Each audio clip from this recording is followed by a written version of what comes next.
Guys આજનો દિવસ start થઈ ગયો છે. આજે આપણે વિરમગામ આવ્યા છે. કાલે આપણે જે બી સર્વે કર્યો હતો એનો હવે માલ લોડ કરીને આપણે પછી હાંસલપુર જઈશું. ગાઈઝ કોઈને બિસ્કિટ ખાવા કહેજો, બિસ્કિટ આવી ગયા છે. કોઈને જોઈતા કહેજો, આપણે હોમ ડિલિવરી કરી દઈશું.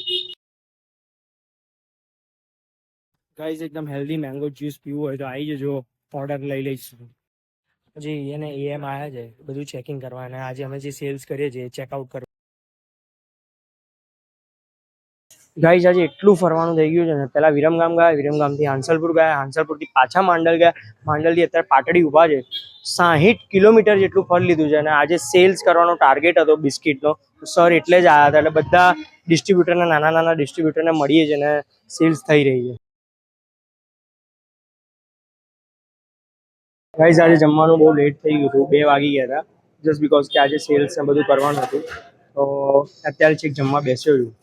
હવે અહીંયાથી હવે સીધું વિરમગામ માટે નીકળવાનું છે. પાટડી છે અત્યારે. ગાઈઝ આજનો દિવસ પતવા આવી રહ્યો છે. બસ અમદાવાદ માટે આપણે નીકળી ગયા છે. આજે જે બી બધું કામ હતું બધું થઈ ગયું છે. આજે શનિવારમાં રિટર્ન આપણે થઈ ગયા છે. ઘણું બધું શીખવા બી મળ્યું સર જોડે. માર્કેટ અન્ડરસ્ટેન્ડિંગ, હોલસેલર જોડે કેવી રીતે વાત કરવી, શું છે, કેવી રીતે કઈ ઘણી સ્કીમો આવી છે તે એક્સપ્લેન કરવાની.